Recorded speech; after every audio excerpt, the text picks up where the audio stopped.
Bonjour à tous, bienvenue sur Expatimo, le podcast des investisseurs expatriés.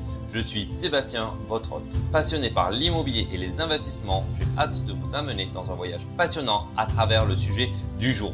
Pour me présenter rapidement, je suis le fondateur d'Acheter pour louer.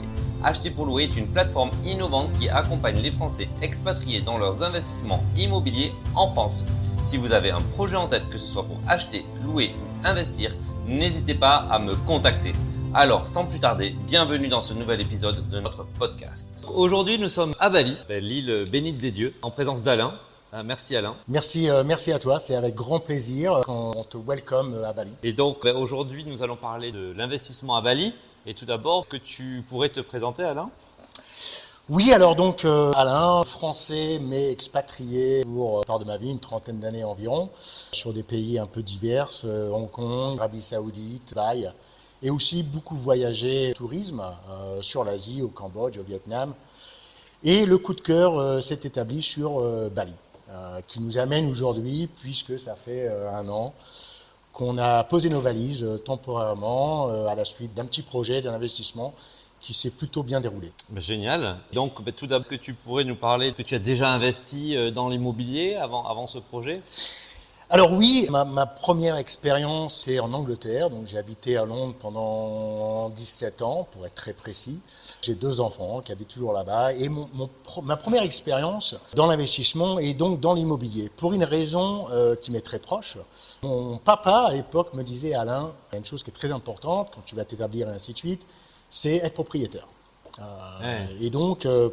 à l'époque, je ne savais pas trop ce que ça voulait dire et quelles étaient les conséquences et ainsi de suite. Mais dans ma tête, un jour, il fallait acheter la maison. Parce que c'est ce qu'on faisait en France à l'époque. On bossait, on achetait une maison, on avait des gamins et on prenait la retraite. Grosso merdo, c'est un petit peu comme ça. Donc ça m'a toujours un petit peu resté dans la tête. Et quand j'avais une trentaine d'années, j'étais donc à l'Angleterre, à Londres. L'économie allait très bien, les travails, ça se passait très bien et ainsi de suite. Et j'avais fait quelques économies. Donc c'était en 1999, les choses étaient peut-être un peu différentes d'aujourd'hui.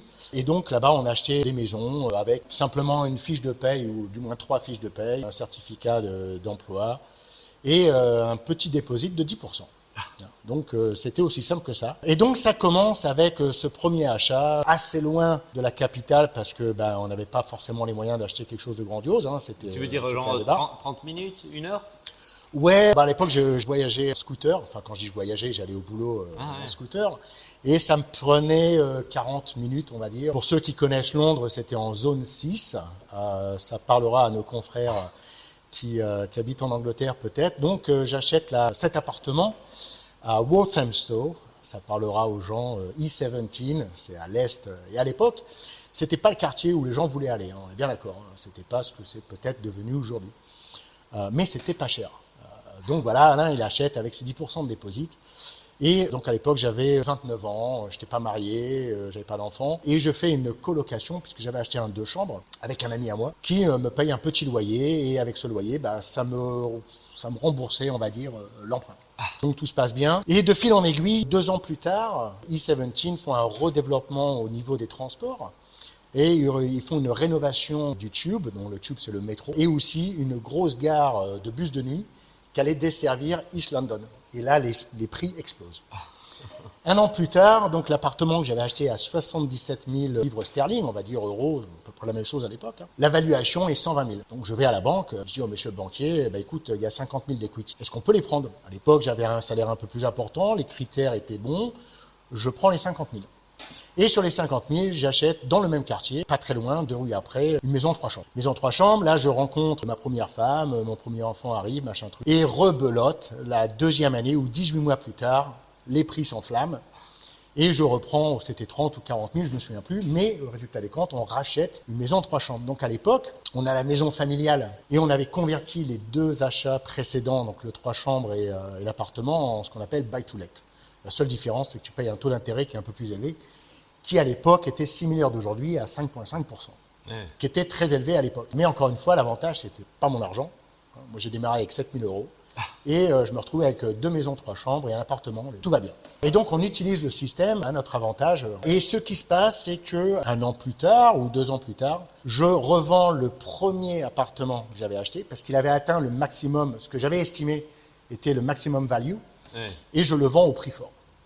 Et avec cet argent, on achète 2 appartements sur la zone derrière, donc un peu moins cher.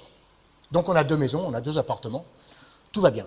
Jusqu'au jour où tout va mal. Donc on divorce, on vend tout à l'amiable, pas de souci.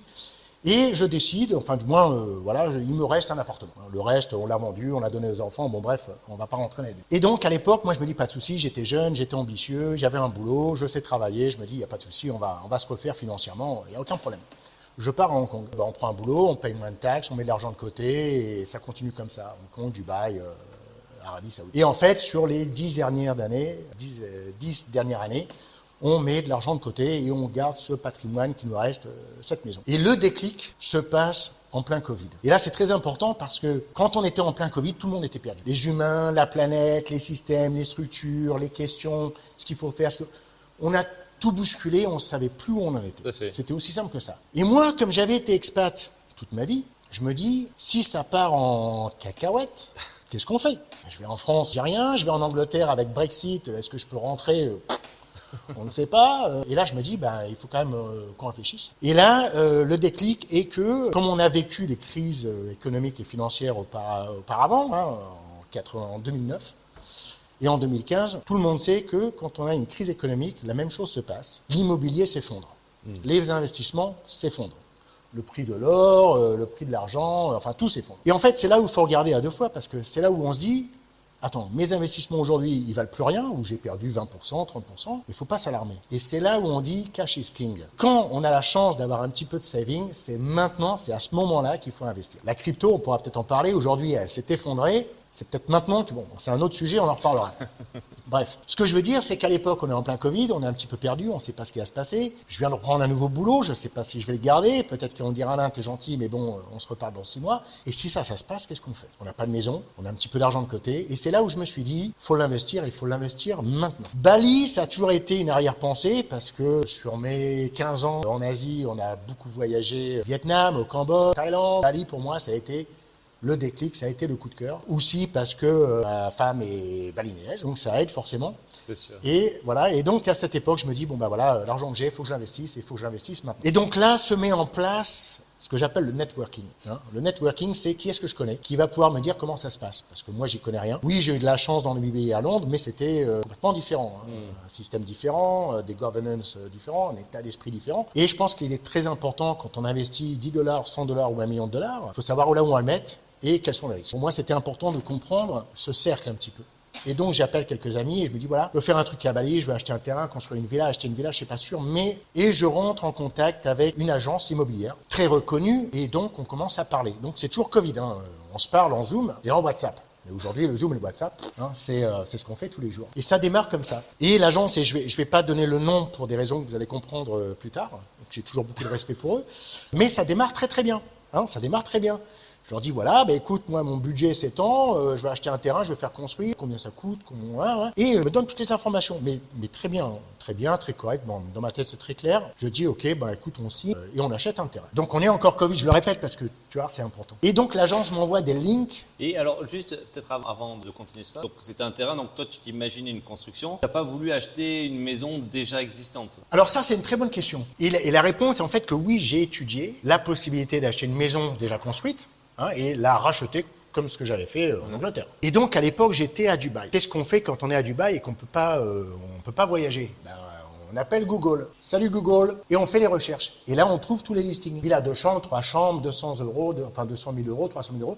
Et là, je commence à regarder tous les listings que j'arrive à trouver. Et je me fais un petit Excel spreadsheet. Et je commence à regarder les prix. Et là, je me dis, c'est pas possible, c'est beaucoup trop cher. Alors que les conversations que j'avais eues avec cette agence me disent, Alain, on va te construire une villa 1 chambre, une villa 2 chambres, une villa 3 chambres, ton budget c'est tant, boum, on te le fait pour tant. Et à l'époque, il y avait entre 20 et 30% de différence entre construire tout neuf, donc ton design, ta beauté, les dernières technologies, enfin bref, tu faisais le truc à la carte, ou acheter un truc qui avait déjà été construit, et tu es responsable de comment est-ce que ça a été construit, est-ce que ça a été fait correctement, est-ce qu'il y a des problèmes de plomberie, des problèmes de toiture, et ainsi de suite, et ainsi de suite. Mais pour moi, quand je regarde les informations qui sont disponibles à l'époque, je me dis, c'est même pas la peine, on va même pas acheter un truc qui est déjà construit, parce que c'est beaucoup plus cher que de construire from scratch. Alors aujourd'hui, est-ce que c'est vrai? On pourra en reparler.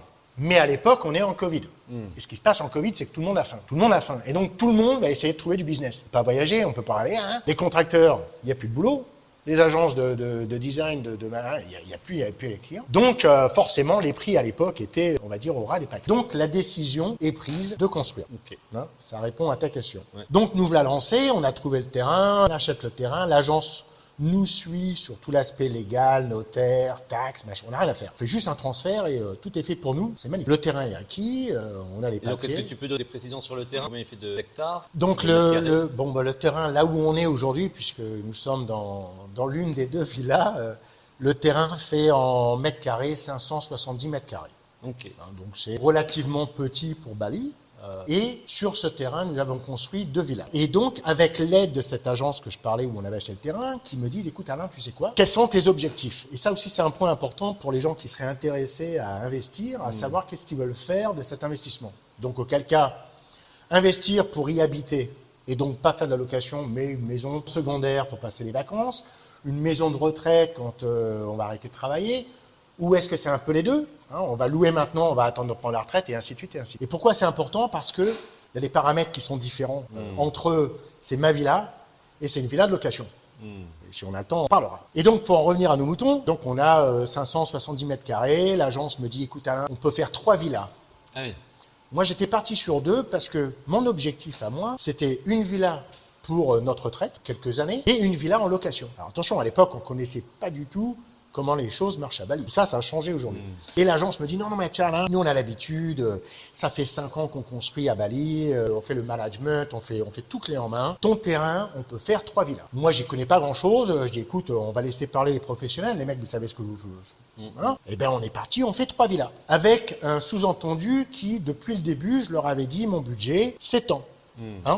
Et c'était en cohérence avec les prix qu'ils avaient annoncés sur leur website, donc à l'époque, où ils m'avaient dit de là, boum, j'avais fait les comptes sur leur website, les prix étaient très clairs. Je dis, ok, écoute, on va faire 3 villas, auquel cas 2 en location et 1 pour nous. Les choses vont très bien. On se lance dans les designs. Alors la beauté de faire off-plan ou la beauté de construire, c'est que c'est un blank, une page vierge.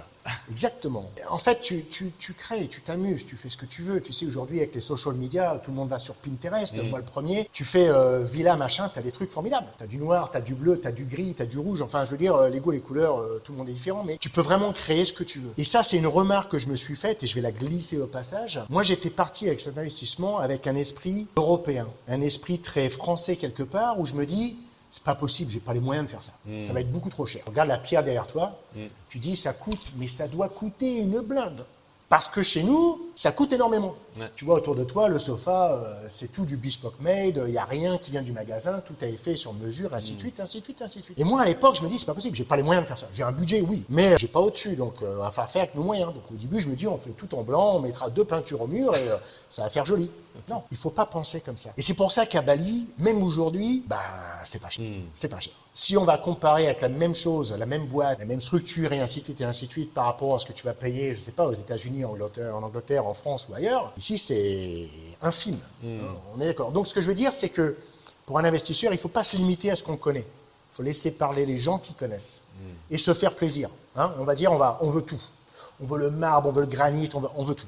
Et puis après, on va éliminer si on ne peut pas. C'est la façon de penser. Et donc, nous voilà partis, on fait les designs, on fait les machins, les trucs, les 3 villas sont faites, on fait l'intérieur, enfin, on fait tout. Et là, cette agence me dit, écoute, maintenant qu'on est bien, on est bien calé, on va calculer la quotation. Je dis, vas-y.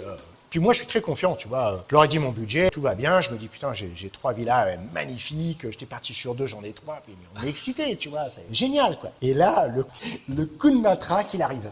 Je reçois cet email, n'oublie pas, on est en Covid. Je reçois l'email et le mec m'envoie la cotation et je lis la cotation. Il y a 5-6 pages, c'est vraiment bien détaillé, c'est bien fait. On est à 25% au-dessus du budget. Alors moi, quand j'ai un prix, c'est un prix, d'accord? Moi, je me mets 5% de marge. Je ne mets pas 20%. Ouais. C'est les petits sous que j'ai, c'est pas les gros sous. Je mets 5%. J'ai pas les moyens de mettre 20%. Alors tu me balances un truc en me disant c'est 25% en plus, je te dis attends Robert, arrête là, on est d'accord là, on a été très clair. Donc tu vas reprendre ta cotation, tu vas la retravailler et puis tu vas faire ce qu'on a discuté. Ce qu'on a discuté, c'est qu'on a un budget de temps. Donc tu fais les modifs que tu veux, tu me renvoies les designs et puis je te dirai si on est OK. Pour moi c'est réglo. Ouais. Pour moi c'est attention, c'est mon argent, c'est 10 ans d'économie au plus dur, on n'a pas le droit à l'erreur. Et là ça commence à partir cacahuète. Voilà. Alors au début, des petites cacahuètes, puis après une grosse boulette. Alors voilà, on discute. Oui, mais bon, bien sûr, il n'y a pas de problème, parce qu'il n'y a jamais de problème. D'accord ? Et là, il me retravaille, machin et tout. Et puis bon, on passe de, je sais plus, des 25%, on arrive à 18. Je fais non, t'as pas compris. On n'est pas là pour jouer. Je vais dire, non, tant. Et en fait, on s'est pas entendu. On s'est pas entendu. Moi, j'ai donné les solutions. Et ma meilleure solution, c'était mon gut feeling, mon premier gut feeling. C'est un petit terrain, on fait 2 villas, on va pas en faire 3.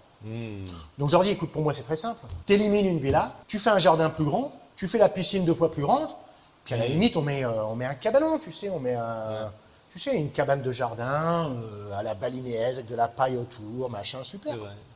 Et puis voilà, on rentre dans les budgets. Auquel cas, ça va me coûter moins cher. Ah bah là, on me dit, bah, tu comprends, il va falloir refaire les designs, il faut qu'on réétudie le terrain, donc il faut qu'on refasse les designs.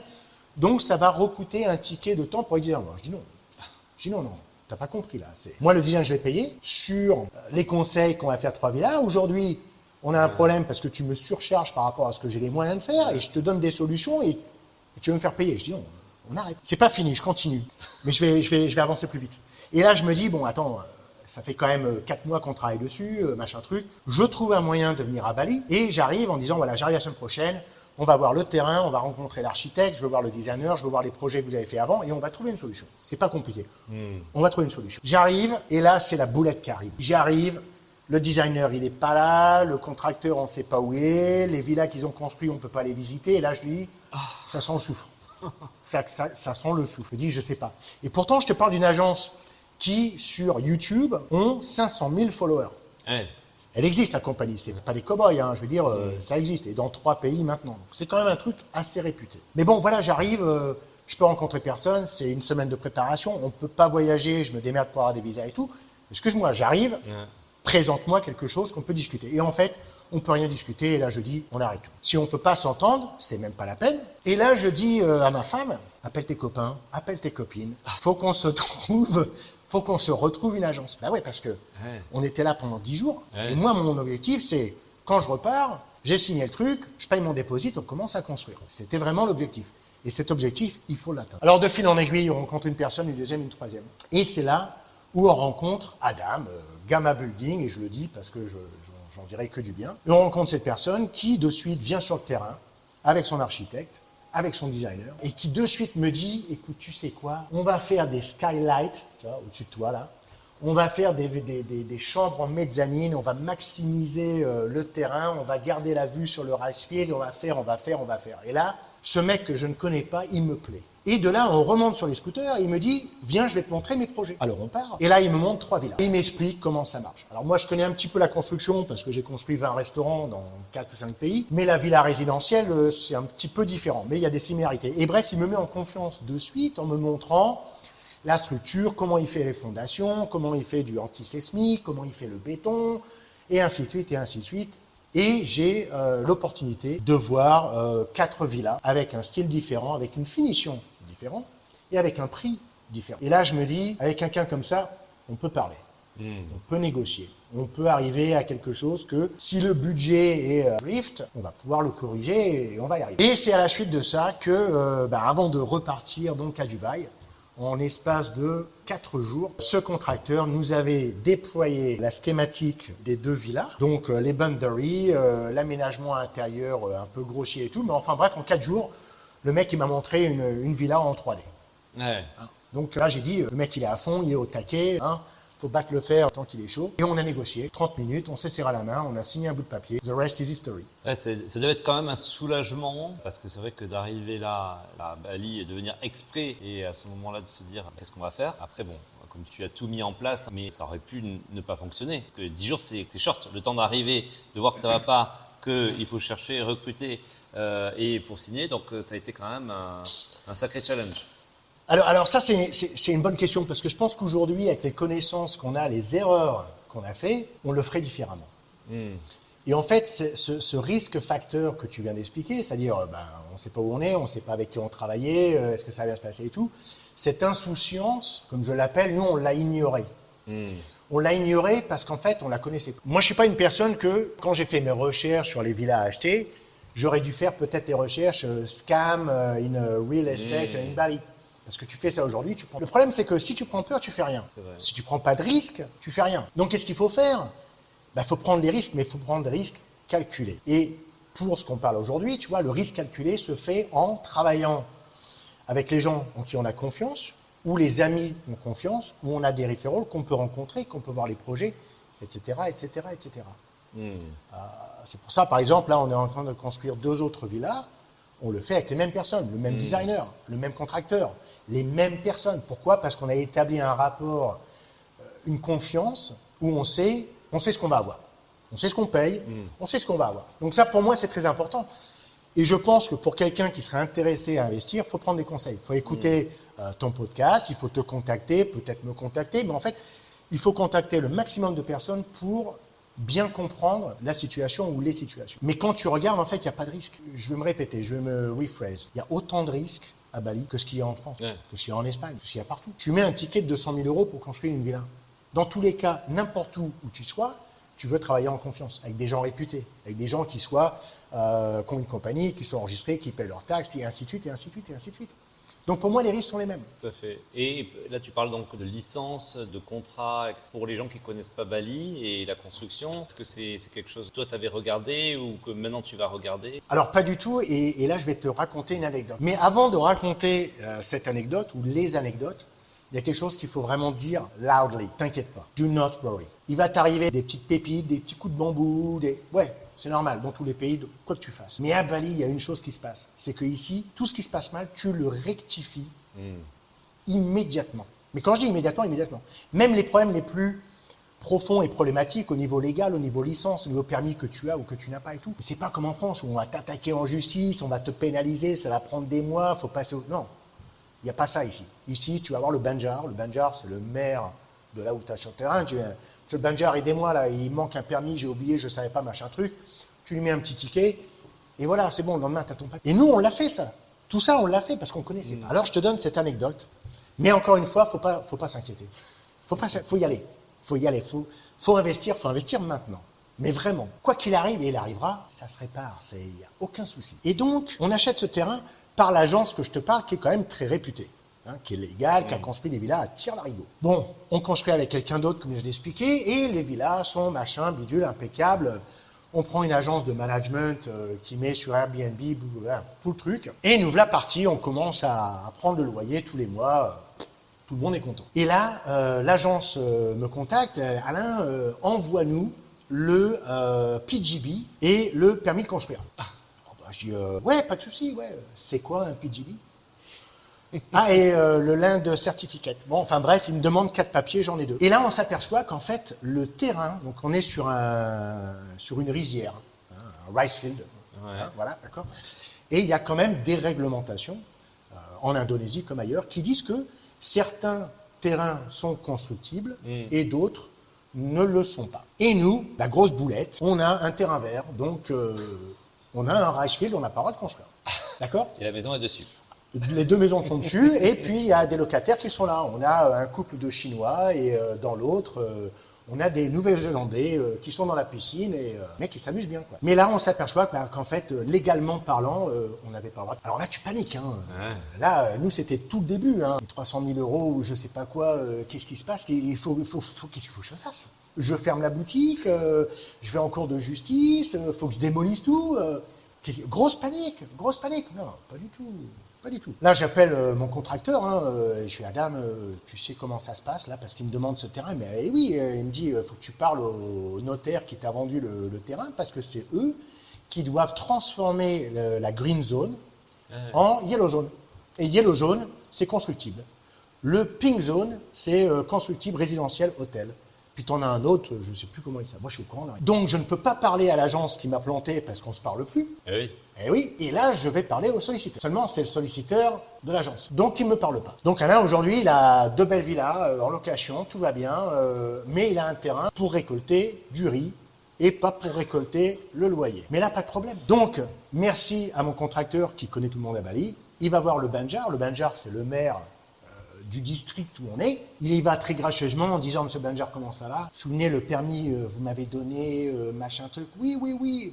je voudrais faire une petite donation de la part des propriétaires, ils sont vraiment ravis et tout. Et on lui met un petit ticket. Ah ben, by the way, sur le rice field, on aurait besoin d'un yellow. Ah ben, le Banjar, 3 semaines plus tard, il nous envoie un certificat et aujourd'hui, on est résidentiel. Aussi simple que ça. Donc tu vois, c'est des coups, il y en a. C'est inévitable. Mais les solutions, il y en a toujours. Mais ce qui veut dire que quand même, à la base, l'agence qui t'a vendu le terrain... Ah mais ils n'ont pas fait leur boulot. Ah ouais, ils t'ont jamais dit ça. Ils n'ont pas fait leur boulot. Ils m'ont vendu un terrain non constructible au prix d'un terrain constructible. Et après, je me suis démerdé pour garder les villas. Mais je peux t'en rajouter, parce qu'après, il y a 2-3 papiers qu'il faut. Tu vois. Il faut un certificat pour pouvoir faire de la location. Hein. Donc ça, le permis de construire est en fonction de ce que tu veux faire avec ta villa. C'est pour ça que je disais avant, il faut savoir, c'est l'investissement pur et dur. Pour y habiter, dans ce cas-là, tu as besoin d'un permis comme ça. Ou pour faire un investissement en location, tu as besoin d'un permis comme ça. C'est les mêmes prix, et c'est pas cher. Là, un permis de construire, c'est 200 ou 300 euros. On ne parle pas de gros sous ici. Mais il faut faire les choses correctement dès le début. Aussi pour l'eau. Tu vois, ici, l'eau est gratuite. L'eau, elle vient de terrain. Mais quand tu fais de la location... En tout cas, dans cette région-là de Bali, ce qui n'est pas le cas à Uluwatu. À Uluwatu, il faut mettre des citernes. Parce qu'ici, on peut creuser. Et c'est vrai que pour les gens qui ne connaissent pas Bali, ou en tout cas qui connaissent Bali mais qui ne connaissent pas les maisons, dans cette région-là, chaque maison a des puits. C'est exactement ça. Et donc, on a l'eau gratuite. On a l'eau gratuite. Et quand on en est dans les hauteurs, comme je viens de dire, à Nusa Dua, il y a un problème parce qu'on est sur la falaise et comme il y a 6 mois de pluie et 6 mois de dry, encore que moi je suis convaincu qu'on est passé à 3 mois et demi et 7 mois de sécheresse, ça c'est mon avis personnel, effectivement là où tu vas habiter et la hauteur où tu es vont peut-être nécessiter d'avoir des water tanks. Mais on pourra parler de ça si on a le temps, si ça t'intéresse. Après, ce qu'il faut faire au niveau solar panel, eco-friendly, et ainsi de trucs à savoir. Mais donc, voilà. Donc, pour en revenir à la question d'origine, effectivement, ma réponse qui est les problèmes vont arriver, les solutions sont toujours là. Et l'Indonésie est quand même connue et reconnue pour ce qu'on appelle small corruption. C'est-à-dire quoi? Ça veut dire qu'ici, tout se résout avec un petit ticket. Mais quand je dis un petit ticket, des fois on parle de 2-3 dollars. En fonction de, tu vois, si par exemple tu vas te garer, il faut toujours payer un petit ticket. C'est quoi? C'est 3 centimes. D'accord? Tu te fais arrêter par un flic, ça ne nous est jamais arrivé parce qu'on a toujours le casque et tout. Mais si le flic t'arrête en disant que tu n'as pas porté le casque, tu lui donnes 3 dollars et tu passes. Et puis après tu mets ton casque. Ce que je veux dire, c'est que tu peux tout acheter d'une façon correcte. On est bien d'accord. Ça ne veut pas dire que tu peux être un criminel et ça ne veut pas dire que tu fais les choses illégalement parlant. On est bien d'accord. Il y a un fine line entre les deux. Donc si on revient sur la construction, donc là tu as 2 villas de 3 chambres, c'est ça hein? Alors oui, on a donc derrière toi c'est une villa de 2 chambres et celle-ci c'est une villa de 2 chambres convertie en 3 chambres. Okay. Est-ce que tu veux que je te raconte l'anecdote? Ah bah oui. On pouvait passer des jours. Donc au début, comme j'ai expliqué auparavant, mon budget était de temps. Un budget vont te dire tu peux construire tant de mètres carrés. Et tant de mètres carrés, grosso merdo, ça va te dire combien de chambres tu peux avoir. Et on part comme ça. À Bali, ce qu'il faut savoir, c'est que toutes les villas ont une pièce vide qui vont être nécessaires pour stocker le linge, stocker les produits de nettoyage, stocker l'équipement de la piscine et ainsi de suite, et ainsi de suite. Un truc qu'en France, nous, on n'a pas. 2, 4 mètres carrés, 5 ou 6, ou en fonction de ton truc. 2 ou 3 mois avant la fin des constructions, on revient à Bali. Et là, je dis, il faut que je trouve une agence de location, parce que nous, on n'est pas là. Et même si on était là, on ne veut pas s'en occuper. On veut une agence qui va faire le management, la maintenance, payer tout le monde, et ainsi de suite, et ainsi de suite. Payer les taxes, et ainsi de suite. Et on fait notre sélection, et on trouve, voilà, cette personne-là, on a confiance, le gut feeling, tu te souviens, on a confiance, on part avec. Et je dis à Rafa, c'est un Français aussi, 15 ans, 150 villas, le mec, il sait tout, quoi. Et je lui dis, écoute Rafa, viens voir le villa et dis-moi combien on peut toucher. Et il vient nous voir et on est à Niani. Et à l'époque, à Niani, il y a 2 ans, ça n'existait pas. Oui, parce que c'est vrai qu'on n'a pas parlé de la localisation, mais on va en parler après. Voilà, pas encore. Donc nous, on est l'une des premières villas qui se construisent au milieu du rice field. Il n'y a vraiment personne. C'est des rice fields à infinité. Et la plage qui a 1,8 km, qui est une plage où personne ne va, mais où tout le monde va prendre des photos. Mais juste pour les photos, parce que ceci, cela. Niani Beach, tu fais ton Google, tu vas comprendre. Et donc, Rafa, il vient, il visite la première villa, ok, top, super, machin, truc. Et on va sur la villa qui est derrière, donc là où on est assis aujourd'hui. La villa, super, machin, truc. Et on sort dans le jardin, derrière, et tu ne l'as pas vu, mais derrière ce mur qui est la cuisine, il y avait ce placard qui faisait 4 mètres sur 5. Et il me regarde et il me fait, tu sais quoi? Mais non, dis-moi, celle-là, tu fais une 3 chambres. Je fais, ah bon? Bah oui, il me dit, écoute, une 2 chambres, grosso merdo, là où tu es, tu vas toucher tant. Une 3 chambres, tu vas toucher tant. Et entre le temps et le temps, il y a 30% d'augmentation. Pas négligeable. Là, je dis, il n'y a pas photo. Les 30%, on les a pas, mais on va les trouver. Je parle à mon contracteur et je fais, madame, le placard, tu me le convertis en chambre. Puis tu vas prendre un bout du jardin et tu vas faire une extension sur le jardin avec une douche, cabinet de toilette. Écoute Alain, pas de problème, machin, bidule. Il me fait une cotation, il me fait 7 ans. J'écoute, j'ai pas l'argent, mais t'inquiète, tu finis la première villa dans 3 mois, je la mets en location, les premiers loyers, je te paye, mais tu me le construis maintenant. Et il l'a fait. Tu te souviens, mon budget, c'est mon budget. Les 20% en plus, tu me la fais pas, je les ai pas. Je les ai pas aujourd'hui, je les ai pas demain. Ça, c'est mon budget, terminé. Et comme on a eu cette entente dès le début avec le contracteur, et encore une fois, c'est pour ça qu'on continue à travailler aujourd'hui, c'est qu'on va le payer. Dans tous les cas, on va le payer, mais sois patient. Donc voilà, donc on a fait. Donc merci à Rafa qui nous a dit voilà, on va faire 3 chambres, parce qu'effectivement, la différence entre louer une villa de 2 chambres, c'est que tu vas accepter 4 personnes. Une 3 chambres, tu vas en accepter 5 et 6. Et on a eu énormément de locations de gens qui sont restés simplement en couple, mais qui veulent 3 chambres. Peut-être qu'ils dorment séparément ou 3 fois ils veulent dormir dans des chambres différentes, j'en sais rien. Ce que je veux dire, c'est que, et ça c'est un point que je vais faire maintenant, tu regardes les statistiques des villas à Bali, et là ça va t'interpeller. En fait, tu te rends compte, parce que ça c'est l'exercice que j'ai fait avant. Est-ce qu'on investit à Bali, on investit à Ho Chi Minh, on investit à je sais pas où Et en fait, tu t'aperçois que, alors je suis en 2020, retour en arrière, on est en plein Covid, d'accord. Je regarde les statistiques de Bali à l'époque. Jusqu'à 2018, on était arrivé à 6,5 millions de tourisme à Bali, 6,5 millions, avec une augmentation de 20% sur les 5 dernières années. Donc en 2013, tant, 20% de plus, 20%, 20%, et on arrive à 6,5 millions. Je me dis, putain, 6,5 millions, ça m'a l'air pas mal. Et après, tu compares avec la Thaïlande. Là, la Thaïlande, c'était un autre pays que j'avais. La Thaïlande, 16 millions. Ben oui, mais la Thaïlande, c'est 14 fois plus grand que l'île de Bali. Tout à fait. Et tout le monde va au même endroit. C'est Koh Samui, Koh Samet et Krabi Island. Donc en fait, tu vois, il faut faire des distinctions. Bali, ça semble bien. Bon, ma femme est balinéaise, donc dans tous les cas, j'allais toujours acheter à Bali, on est bien d'accord. Mais combien on investit, c'était une autre question. On fait une villa à Bali, on en fait une à Bangkok, ou on en fait 2 ici. C'était un peu la réflexion. Bref. Et là, je me dis 6,5 millions. Et là, tu t'aperçois que tout le monde va au même endroit. Tu sais, c'est comme si tu vas en France, et tout le monde va à Paris, tout le monde va au Mont-Saint-Michel, et tout le monde va à Nice. Parce qu'en fait, c'est un peu ça. C'est vrai. Et ici, c'est la même chose. Tout le monde vient, ils vont tous à Canggu ou à Seminyak, ils vont tous passer 2-3 jours à Nusa Dua parce que les plages sont magnifiques, puis ils vont tous à Ubud. Grosso merdo, c'est ça. Ça s'arrête. Tu vas pas à l'est de l'île, au nord, peut-être au nord, voir les dauphins, à Lovina, c'est magnifique. Mais les destinations restent les mêmes. En fait, 80% des 6,5 millions de tourisme vont dans 20% de l'île. C'est monstrueux. C'est monstrueux. C'est pour ça qu'on a tous les problèmes qu'on connaît. Pollution, trafic jam, et ainsi de suite, et ainsi de suite. Et là, c'est là où tu te dis, attends, j'ai 6,5 millions de tourisme, combien je vais en capturer? C'est là, ton ROI, il est là.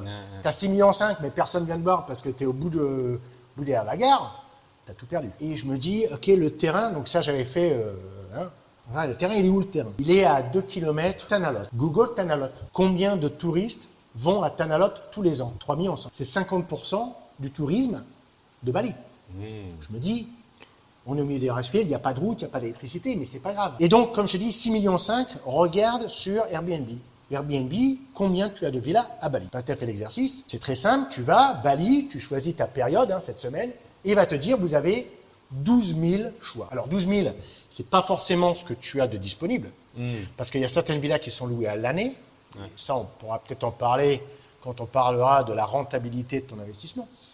Mais ça veut dire que grosso merdo, il y a quoi? Il y a peut-être 15 000 villas, on va dire, à Bali, que moi j'ai estimé. Parce que moi j'ai une quote qui dit « The answers are in the numbers ». C'est aussi simple que ça. Tu investis 100 $, combien ça va te rapporter?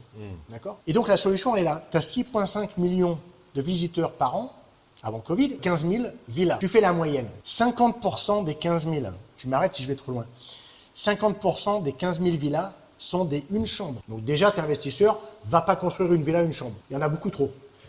D'accord? Les 2 chambres, alors je sais plus exactement, mais je crois qu'on est à 30%, donc on est à 80%. Et sur les 20% qui restent, c'est les 3, les 4, les 5, les 6 chambres.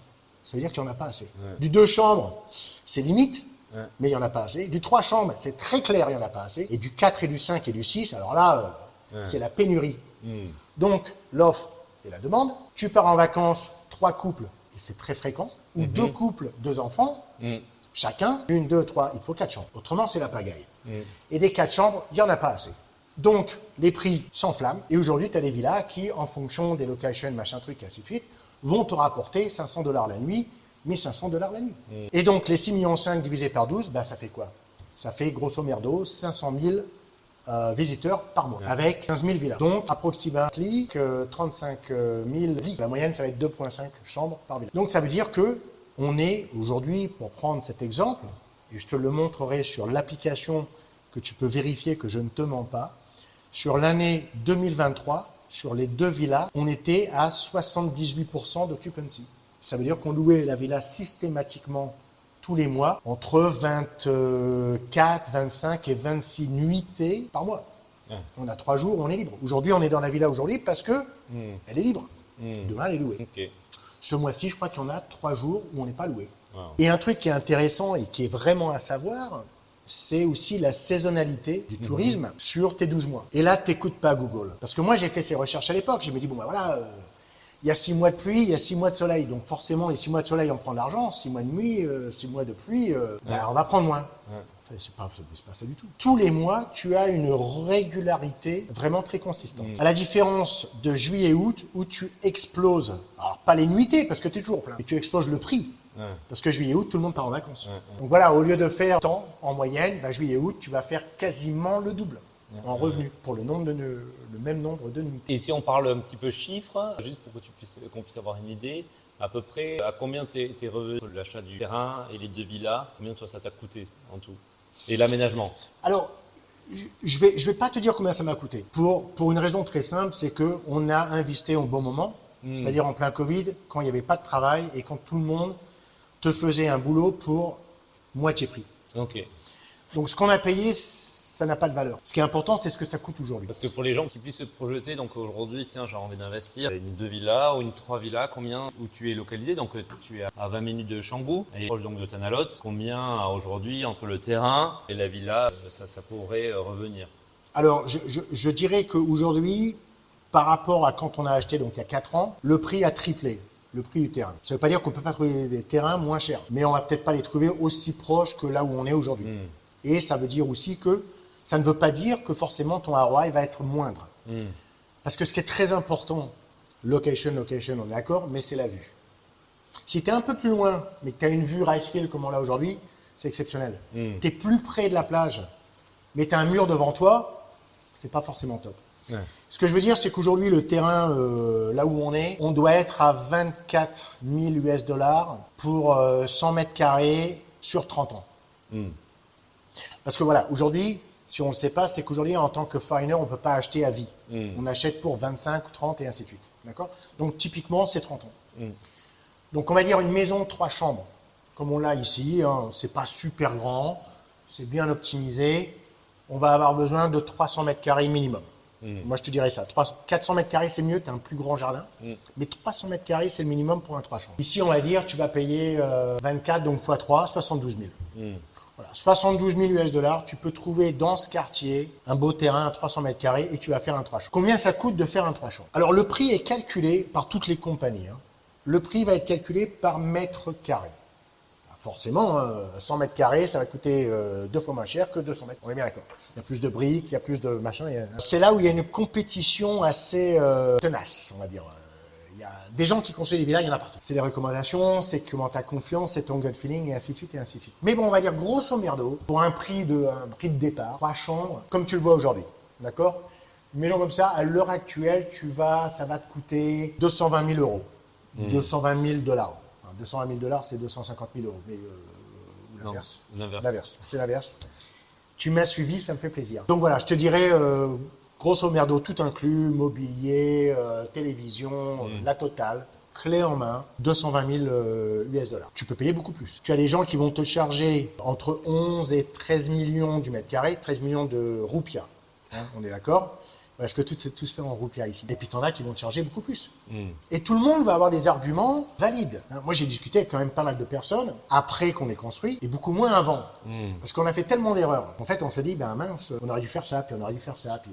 Et c'est pour ça que j'aime bien en parler aujourd'hui parce que on a tellement d'expérience de ce qu'il faut faire, de ce qu'il ne faut pas faire, de ce qu'il faudrait faire et ainsi de suite que on aime bien en parler. Et donc, ça peut être aussi pas cher, entre guillemets, que les 12 millions et ça peut être 20, 25 et 30 millions. Ça dépend à qui tu parles. Et tout le monde va te dire, ouais, mais tu sais, nous, notre bois, il est mieux, notre marbre, il est de meilleure qualité, ça, c'est unique, on le trouve pas à Bali. Concrete, il est, je sais pas moi, sandproof, vibration proof, bah, que lui, il va utiliser un grade un petit peu inférieur, il va mettre beaucoup plus d'eau, ça va se fissurer. Après, c'est à toi de décider ce que tu veux croire. Et ce que tu ne veux pas croire. Moi, j'ai pris la décision, à tort ou à raison, que j'avais un budget et que j'allais construire ce que je pouvais construire avec ce budget. Et que si ça se passait mal, si j'avais des fissures, j'ai des trucs que je n'étais pas content, j'allais le fixer après. Très honnête avec toi, est-ce que ma villa est la plus belle au monde? Non. Est-ce que c'est la pire? Loin de là. Ça dépend de comment tu estimes que la finition doit être. Et à Bali, la finition n'est pas du tout aux normes, entre guillemets, d'Europe.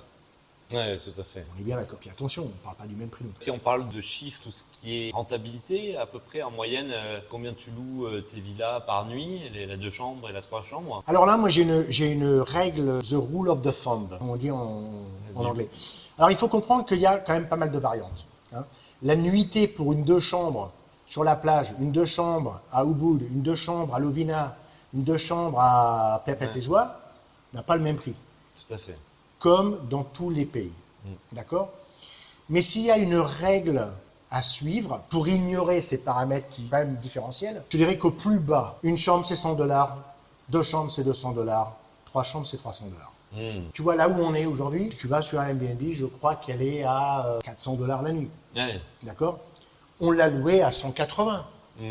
Pour démarrer. Et en moyenne, on est à 250. Parce qu'on n'est pas 3 chambres, on est 2 chambres et demie, parce qu'on a converti un placard en chambre. Donc, je pense que la règle moyenne pour les parties intéressées, c'est de se dire, voilà, je fais une chambre, ça me coûtait tant, ça me fait 100 €. J'ai 2 chambres, ça me fait 200. J'ai 3 chambres, ça fait 300. Mais c'est là où c'est intéressant. Comme il y a une pénurie, comme j'ai expliqué auparavant, des 3 chambres et des 4 chambres, ton 300, il va devenir 350, 380. Parce que dans tous les cas, tu vas la louer, donc tu vas augmenter tes... C'est mon ROI, c'est mon minimum threshold sur le ROI. Et tu peux espérer de faire plus, tu peux espérer faire beaucoup. En net, alors si je dis 100 €, c'est du net, c'est du gros, c'est un peu confus. Il faut savoir, c'est qu'à Bali, tu vas payer 10% de taxes sur le prix de vente. C'est-à-dire, si tu es à Airbnb à 200, tu vas toucher 180 parce que tu as 10% à payer au gouvernement. C'est normal, c'est la TVA. En France, on est à 20%, j'en sais rien. Ici, c'est 10. C'est 2 fois moins cher. Ensuite, tu vas payer 15% pour Airbnb, de trucs, et ton agence de location va te prendre 15%. 15 plus 10, on est déjà à 40. D'accord? Et après, tu vas payer ton internet, ton eau, ton électricité, ton machin, ton bidule. Et donc, en fait, ça te coûte combien? Ça peut te coûter $500 par mois, ça peut te coûter 800. Pourquoi est-ce qu'il y a une variante? Il y a une variante parce que si tu fais 3 bookings, tu changes le lit tous les 3 jours. Si tu fais 3 bookings sur 3 jours, tu changes les lits tous les jours. Et à chaque fois que tu viens, tu leur donnes un verre, une mangue. Tu sais, on a le service à la balinéaise, le petit plateau, la petite mangue, la towel rafraîchissante. On met un bouquet de fleurs quand ils arrivent. Enfin, c'est le service 5 stars. Donc ça coûte plus cher quand tu prends 6 bookings ou 7 ou 8 par mois que quand on prend 4. On a eu des gens qui sont restés un mois. On a eu des gens qui sont restés 3 jours. Nous, on fait 3 jours minimum. On fait 3 jours minimum et pas d'enfants. Entre guillemets, j'adore les enfants. Pour ceux qui nous écoutent, simplement que tu as vu l'escalier qu'on a derrière. Il est très design, mais il est très dangereux parce qu'il n'y a pas de rambarde. Mais il est éclairé en dessous des marques. Et donc, voilà, pour répondre à ta question, tu calcules grosso merdo 100, 200, 300. Et parce que tu vas augmenter ton prix, et ainsi de suite, tu prends 65% net profit. Ça contradit un petit peu ce que je viens de dire, mais comme c'est des chiffres qui sont assez vagues, nous, sur les 1 an et demi qu'on a loué les 2 villas, en moyenne, on arrive à 65% du prix affiché d'Airbnb en net dans notre poche. La question que tu vas me poser après, c'est le net revenu, quel est ton ROI? Encore une fois, il y a des paramètres qui sont assez différents. Combien tu as décidé de payer pour l'intérieur design, le machin, le truc. Mais je dirais en moyenne, tu m'aurais dit ça il y a 3 ans, je t'aurais dit 5 ans max. 5 ans max. Et je suis quelqu'un qui est conservateur, attention. Est-ce que c'est 3 ans? Est-ce que c'est 4? Aujourd'hui, je pense que très honnêtement, avec la hausse des prix qui s'est passée dans tous les pays au monde, et Bali le même, je dirais aujourd'hui, il faut s'attendre à 7 ans, 7 à 8. Si tu tapes sur du 3 chambres, 2-3 chambres, tu tapes sur du 3 et 4 chambres, là tu passes à 4.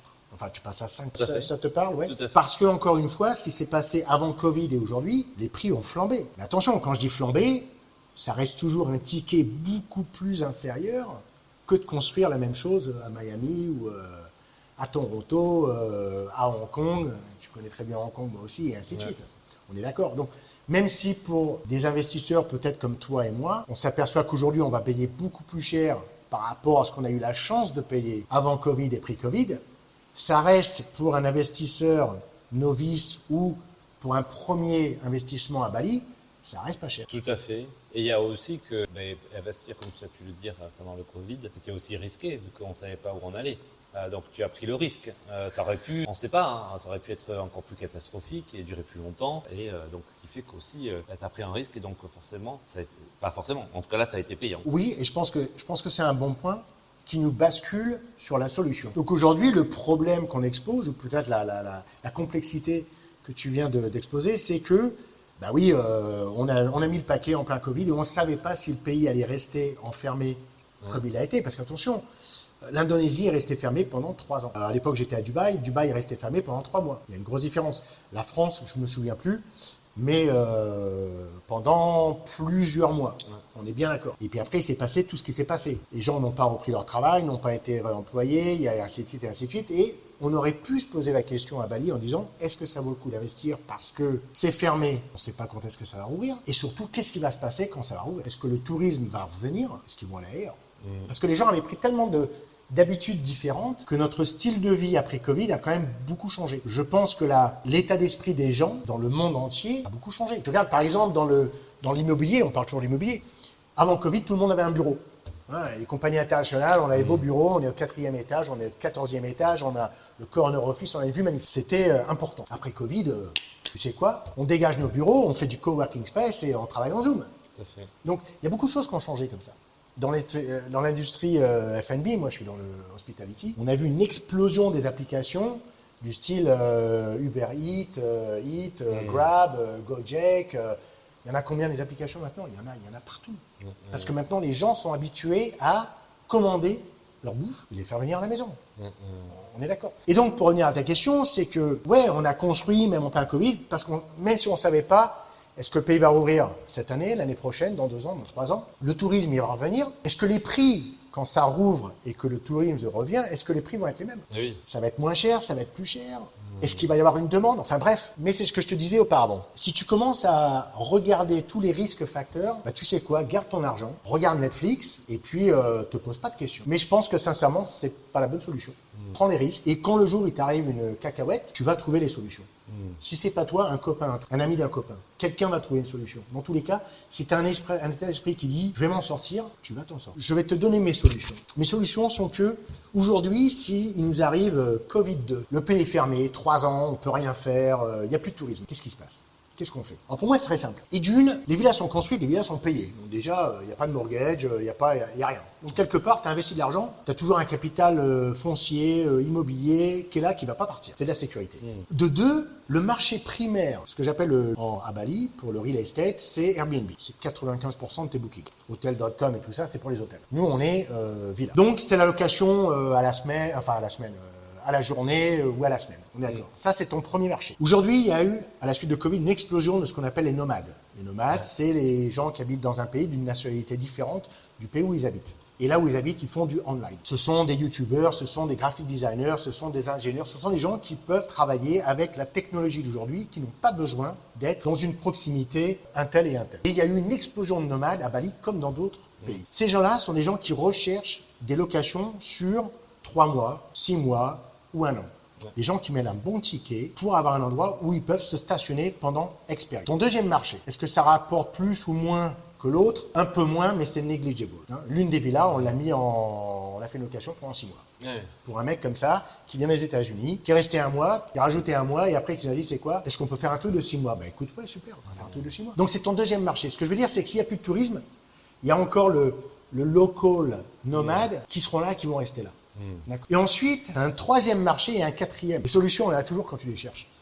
La troisième, c'est quoi? La troisième, et c'est très fréquent à Bali, c'est que tu as construit une villa et tu la mets en location pour un bail de 5 ans, 6 ans, 10 ans. J'ai un ami qui est à Legion, en Covid, il est arrivé, il a dit voilà, j'ai besoin de cette villa pour 10 ans. C'est combien? Il a payé 30% et après il paye tous les mois. Donc, tu as encore ce marché-là. Je veux dire, c'est une clientèle différente de ceux qui vont venir en tourisme pour 3 nuits ici, 3 nuits là-bas et 3 nuits là-haut, que de ceux qu'on a besoin pour 3 mois, Ceux qui en ont besoin pour peut-être 3 ans, 5 ans, 10 ans, donc tu es déjà sur 3 marchés, et pareil, tu as le quatrième. Le quatrième, c'est tu revends. Parce que quoi qu'il arrive, et encore une fois, je vais me répéter, mais surtout ce qu'il arrive en période de crise financière, économique, écologique, tout ce que tu veux, c'est que tout s'effondre. Seulement toi, là, tu as 2 belles villas dans un beau quartier. Donc tu vas trouver un acheteur, un Russe, un Ukrainien, un Américain, on s'en fout. De toute façon, le monde aujourd'hui appartient à tout le monde. Donc ce que je veux dire, c'est que même dans le pire des situations, tu vends ta villa. Ouais, tu ne l'auras pas au prix que je l'aurai aujourd'hui si je la vends. Peut-être. Mais si j'ai besoin d'argent, je la vendrai et j'aurai fait un gros profit. Oui, tout à fait. Alors, en parlant de ça, en plus, on a parlé rapidement de la localisation, mais il y a eu quand même la bonne surprise, si on peut dire ça, de où on est situé et de ce qui est arrivé juste après. Ouais, alors là, c'était vraiment le coup de chance. Donc nous, on achète ce terrain, comme j'ai expliqué, au milieu de nulle part. Mais vraiment au milieu de nulle part. Pas de route, pas d'électricité, rien. Terre battue pour arriver dans le Rice Field. C'était, je crois, 4 ou 5 mois après, où tu suis les nouvelles et tout. Et j'ai un ami qui m'appelle et qui fait « Alain, t'as entendu la nouvelle ?» Je fais « Écoute, non, nous on est à Dubaï. Hein. » Il y a un mec qui a acheté un terrain à côté de chez toi. Moi, je dis « Ok, top. Qu'est-ce qu'il va faire? 4 villas ?» Non, il me dit il y a 45 hectares. C'est un billionnaire russe. Et il construit des villas, des complexes, un shopping center, un nouveau beach club, une art gallery, une université, une école. Il va y avoir des musées, enfin le truc il monte. Et à l'époque, tout de suite, ça résonne dans ma tête. Ça résonne parce que souviens-toi, le premier appartement que j'ai acheté à Londres en 99, nouveau métro, nouveau machin bidule, et je commence à faire de l'argent. Et je me dis ici, ça va être la même chose. Donc là, ils ont construit Luna Beach. Ils ont déjà construit 2 complexes résidentiels où ils vendent des villas 2 chambres à 220 000 US$. Tout neuf, tout machin super, c'est vraiment top. Bon, tu sais très bien que Miami aujourd'hui, c'est Canggu dans 3. Les prix vont exploser. Les prix vont prendre. Moi, je suis convaincu que dans 2 ans, on reprend 20-30% en conservatif. Et donc, où est-ce qu'il faut acheter aujourd'hui? Va sur la plage d'à côté. Va à Kendugu. T'achètes des terrains aujourd'hui à Kendugu, à côté de la plage, entre 10 et 15 millions de roupias par an. Il faut y aller, il faut taper dedans. C'est là où est la pépite d'or. Et juste avant qu'on finisse, c'est vrai que c'est une question que j'entends parler souvent. C'est une question qu'on me pose souvent sur le fait que donc tu disais que tu as acheté sur 30 ans. Est-ce que toi, tu as en tête de garder pendant 30 ans ou est-ce que déjà tu es en train de te dire dans quelques années, je verrai pour revendre, faire une extension, revendre Quelle est l'idée? Très bonne question et la réponse c'est que je ne sais pas. Et c'est une très bonne réponse parce que des solutions, il y en a plein et il y en a partout. Mais je vais te répondre assez spécifiquement. Moi, dès l'instant où j'ai entendu qu'il y avait Nuanu City qui était à côté, de suite, j'ai appelé mon landlord, le petit fermier là qui est en train de couper son riz, qui est quelqu'un extraordinaire. Et attention, les fermiers sont pas stupides, attention, c'est des businessmen, respect. Et je l'ai appelé, je dis écoute, on a 30 ans, il nous reste 28, je veux faire une extension, on l'a fait maintenant. Quel est ton prix? Et on a fait une extension de, moi je voulais 15 ans, il m'a dit Alain, c'est pas possible, c'est pour mes enfants, machin, bidule, bref, je te donne 12. Je suis ok 12. C'est combien? On s'est serré la main, n'oublie pas que j'ai plus d'argent, donc je lui paye régulièrement. Et donc on a rajouté 12 ans. Donc 28 et 12, 30, 40 ans. Ça veut dire que je garde la valeur maximale pour pouvoir revendre au prix fort sur 30 ans. Donc pendant 10 ans, je peux faire la location. Je vais faire fois, c'est simple, 10 ans, je vais faire un fois 2,5, fois 3 par rapport à ce que j'ai investi. Puis je vais le revendre le même prix. Avec l'inflation, tu calcules, machin, bidule. Dans tout cas, je revends aussi cher que ce que j'ai investi, mais je pense que je peux revendre beaucoup plus. Si tu l'entretiens, si tu la gardes en bon état. Ça, c'est un bon point aussi, voilà. Parce qu'il y a beaucoup de villas qui ne sont pas entretenues. Donc la réponse, la réponse, elle est là. Mais tu vois, si par exemple, je veux vendre demain, il m'arrive un truc. Je sais pas, j'ai besoin d'argent. Pour quelles que soient les raisons, j'ai besoin d'argent. Et là, on va la vendre, ça va pas prendre longtemps.